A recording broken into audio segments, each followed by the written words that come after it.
Bonsoir à toutes, bonsoir à tous, bonsoir Jean-Luc, bonsoir Isabelle. Ce sera un live très court, mais un live important. J'attends encore une petite minute, j'attends que vous soyez un peu plus nombreux. De toute façon, personne ne reçoit les notifications, personne. Heureusement que les lives sont revisités, bien que Facebook limite terriblement la possibilité de revisiter mes lives. Ça fait partie de la réalité du Rassemblement des droits de l'homme et de la censure que nous subissons depuis tant d'années. Essayez de votre côté de partager au maximum. C'est très important, le partage. Donc pour celles et ceux qui m'écoutaient, Eliane, Adelais, Isabelle, Valérie, n'hésitez pas, partagez. C'est le seul moyen de pouvoir diffuser l'information jusqu'au jour où la censure sera terminée. J'attends encore quelques minutes.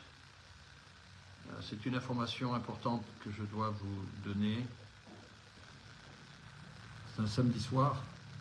Je vous souhaite un excellent week-end en espérant que vous allez passer un super week-end avec vos proches, vos amis et profiter au maximum malgré la conjoncture, une conjoncture qui est aujourd'hui dangereuse. Elle l'est.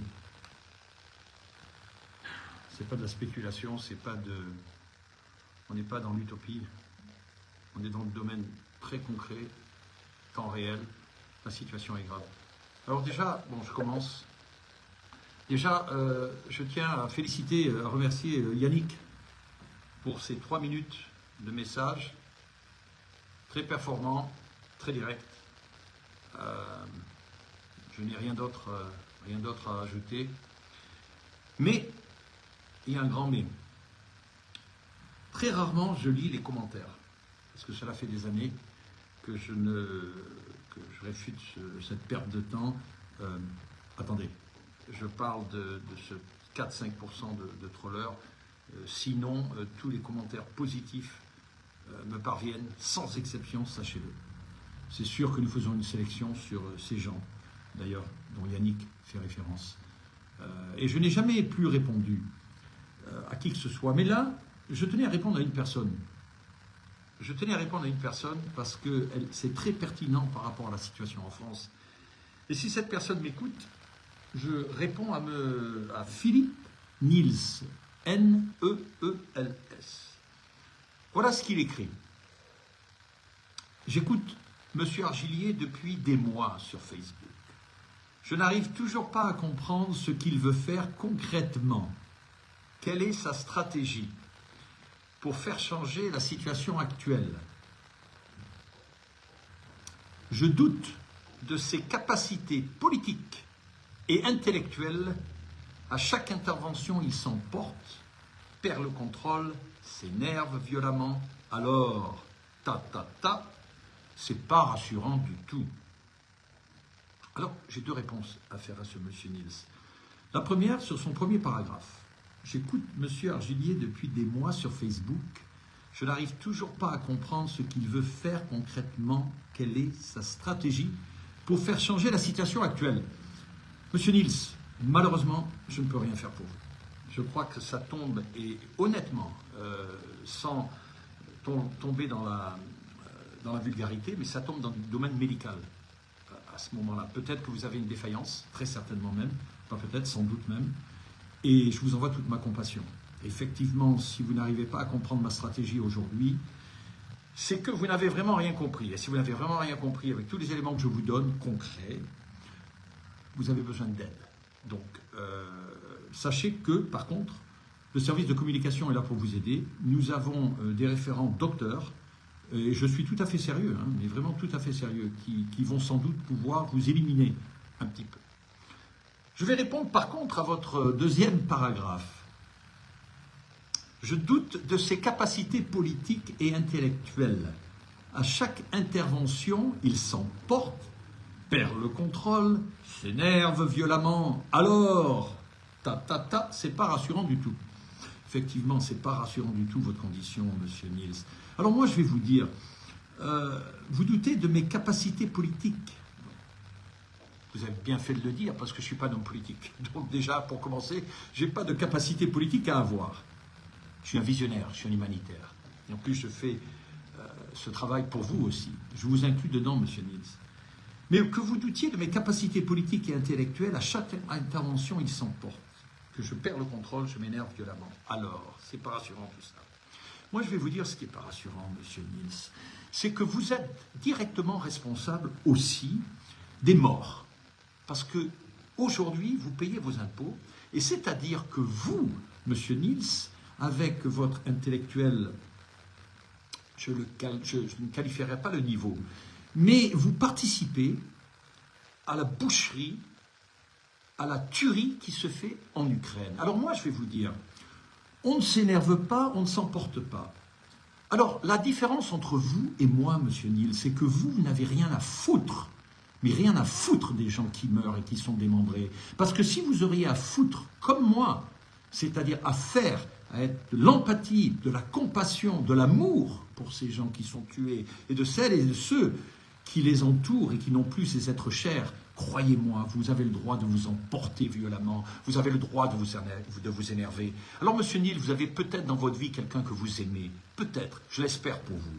Et si tel était le cas, imaginez qu'on vous ramène des morceaux de cette personne que vous aimez, sa tête, son bras, ses entrailles, parce que c'est ça la guerre, c'est ça, il faut le dire. Alors on va s'énerver là, on va peut-être avoir de l'émotionnel, c'est pas de l'énervement. Alors on vous envoie ça dans une petite boîte, monsieur Nils, et on va vous dire, voilà la personne que vous aimiez, elle est en petits morceaux explosés par votre argent. Comment vous allez réagir? Comment vous allez réagir? Vous en avez toujours rien à foutre? Vous n'allez pas vous énerver? Vous n'allez pas avoir de l'émotionnel?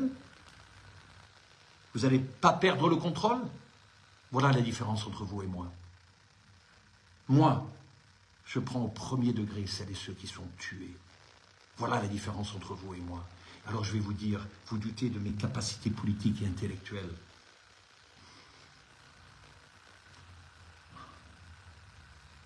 Je peux que vous envoyer de la compassion et de l'amour. Et si je vous avais en face, je vous dirais simplement, pauvre mec. Collaborateur, ne t'énerve pas, Nils. Ok? On ne va pas s'énerver. Alors moi, je vais vous dire, voilà, j'ai répondu à cette personne qui a besoin de beaucoup d'aide. Maintenant, je vais vous dire, vous avez, et je l'espère, écouté ce que Vladimir Poutine a dit il y a quelques jours, à la réponse à M. Macron. Alors là, on passe maintenant aux vraies choses de la vie, bien que ma réponse était une vraie chose aussi.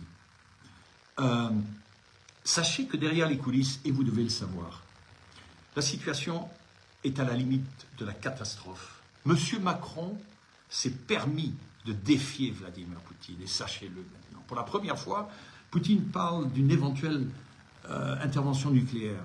Sachez que ce n'est pas que des mots. Ce n'est pas que des mots. Alors, bien évidemment, je ne peux pas m'exprimer sur TF1 et je ne peux pas avertir le peuple français, car ces journalistes, bien évidemment, qui, eux, seront les premières victimes aussi de leur collaboration avec celles et ceux qui les dirigent. Il peut y avoir une probabilité, il y a une forte même probabilité qu'on puisse rentrer dans une guerre. Que Macron ait osé dire qu'on allait mettre des soldats français aux côtés des soldats ukrainiens contre la Russie, c'est littéralement déclarer la guerre à la Russie. Alors, qu'avez-vous à faire de l'Ukraine? Qu'avez-vous à faire de l'Ukraine? Alors moi, je vais vous dire ma position. Chef d'État aujourd'hui, je dirais à M. Poutine et à Zelensky, vous faites ce que vous voulez, on ne s'en mêle pas, peu importe ce que l'un ou l'autre désire, ce n'est pas l'affaire de la France, ça ne le sera jamais, à partir du moment où vous laissez tranquille mon peuple, les Françaises et les Français. Et je peux vous dire une chose, c'est pas qu'il les laissera tranquilles, qu'il vous laissera tranquille, c'est qu'il aura finalement compris qu'en face de lui, il a quelqu'un qui comprend la géopolitique. Une seule fois dans l'historique de toutes celles et de ceux qui nous ont dirigés jusqu'à présent. Voilà donc une frustration plus que énorme.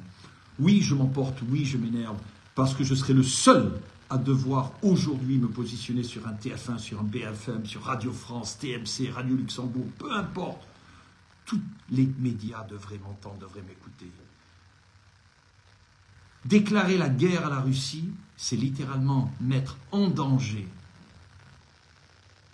un vrai danger en temps réel, à vous Françaises et Français. Vous imaginez, c'est-à-dire que hormis votre argent, participe à aller tuer des innocents, des gens qui peut-être vous auraient sauvé votre vie, parce qu'on porte tous le même sang. C'est vous qui contribuez en payant vos impôts, en ne prenant aucune action pour le rassemblement des droits de l'homme, en ne vous réunissant pas devant ce TF1 et devant cette agence France-Presse, cet amorphe. Mais pendant ce temps, les choses dramatiques se passent et peut-être que nous allons devoir faire face. Alors je vous ai dit il y a quelque temps que je n'allais pas me mêler si les journalistes ne me donnaient pas accès aux médias et que je laisserais faire. Mais je vais vous dire, je crois que je vais revenir là-dessus. Tout simplement parce que j'ai une famille. Parce que je vis aussi à Paris. Ma famille vit aussi en France. Alors bien évidemment, j'ai l'option de prendre tout le monde et de quitter et de faire mes lives en toute sécurité à 10 000 km de la France. Non. Je suis à la tête de mouvements de résistance. Je reste. Mais par contre, je vais devoir quand même faire quelque chose. Alors, je vais bien évidemment pas vous dire ce que je vais faire. Mais je vais essayer quand même d'intervenir derrière les coulisses. Je vais essayer de mettre en jeu certaines informations de mes banques de données. Même si Macron décide de mettre des soldats français pour l'Ukraine, et si il le fait, c'est une déclaration officielle de guerre contre la Russie. Alors ce que je ferai tout mon possible, sachez-le, de faire intervenir des gens, des consultants, pour passer le mot à M. Poutine. Car je suis le seul à pouvoir dialoguer derrière les coulisses à travers mes consultants, à travers de messages codés pour votre sécurité. Je ferai tout mon possible, sachez-le, pour que Poutine ne décide pas de déclarer une guerre nucléaire, parce qu'elle est réelle, elle est vraiment réelle. Et Poutine, n'étant pas le président de la Russie, étant le propriétaire de la Russie, est sensible aussi à certaines interventions. Je ne parle pas politique, je parle de certaines interventions géopolitiques qui touchent malgré tout certains de ses proches collaborateurs. Et c'est à ces proches collaborateurs que je m'adresse aujourd'hui.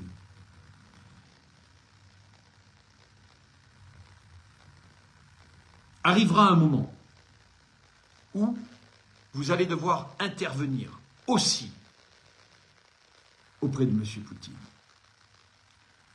Il a toutes les raisons, mais il a vraiment toutes les raisons pour mettre à terre Emmanuel Macron. Pas vous, Françaises et Français. Quelle arrogance que M. Macron puisse envisager de mettre des soldats français contre la Russie avec votre argent. Mais comment ne réagissez-vous pas? Comment, non pas 100 000, mais 10 millions de personnes ne se trouvent pas devant l'Élysée aujourd'hui en demandant sa démission, sa vraie démission? Mais est-ce que vous vous rendez compte du risque qui se passe? Alors oui, je vais faire mon possible pour intervenir. Et même si les soldats français se positionnent avec l'Ukraine, et même si Vladimir Poutine décide de prendre l'option nucléaire, sachez que, et je me répète, que je mettrai tout en œuvre derrière les coulisses pour protéger et pour éviter cette guerre nucléaire. Je ne vous fais aucune promesse du résultat, mais par contre, je m'engage personnellement vis-à-vis de moi-même, de mes enfants, de mon épouse, de vous, Françaises et Français, pour faire mon possible pour le faire résonner. Et il y a moyen, parce que, étant propriétaire d'un bien immobilier qui s'appelle la Russie, on est aussi propriétaire d'autres biens immobiliers avec d'autres investissements ailleurs. Et c'est cette géopolitique que personne, aucun politique ne comprend en France. Et c'est cette géopolitique que nous seuls, Rassemblement des droits de l'homme, comprenons, le mécanisme, parce que nous avons été à ses côtés et pour certaines interventions même formaté cette machine infernale pour pouvoir répertorier l'information, pour un jour pouvoir l'utiliser, comme peut-être elle sera utilisée aujourd'hui pour éviter cette guerre nucléaire. Alors moi, vous vous rendez compte, Philippe Argillier, aujourd'hui avec que centaines de personnes qui m'écoutent, avec une censure de Facebook, protégeant 69 millions de Françaises et de Français qui ne me connaissent même pas, et il y a encore certains petits détracteurs comme Niels et compagnie, sur lesquels qui existent, mais bien évidemment, je me concentre pas là-dessus, ça c'est clair, je tenais juste à faire cette première réponse, mais s'il vous plaît, sachez que la situation est vraiment grave. Même n'ayant pas accès aux informations derrière les coulisses, ce que Vladimir Poutine a dit déjà sur YouTube, vous pouvez aller sur YouTube, peu importe, sur n'importe quel support médiatique, vous allez l'entendre. Il est très clair, il est très précis, très focalisé, il a les moyens de le faire. Il a les moyens de le faire. Et il pourrait le faire. Sachez que je vais faire mon possible pour que cela ne se passe pas. Je vous embrasse. C'est un court live. Je devais absolument vous informer de cela. Pourquoi? Parce que j'ai l'information en temps réel. Et au vu et au su du danger, au plus haut niveau que nous avons aujourd'hui, de par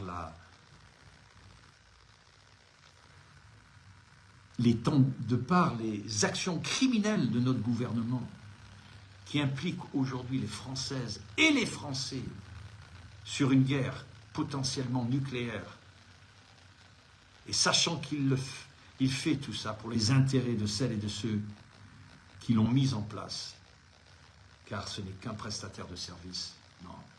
On parle de mort, une fois de plus, on ne parle pas d'un impôt qui va augmenter, ou d'un prix du lait qui doit être un peu plus élevé pour les agriculteurs. On parle littéralement de vie ou de mort. Très bonne soirée, au revoir.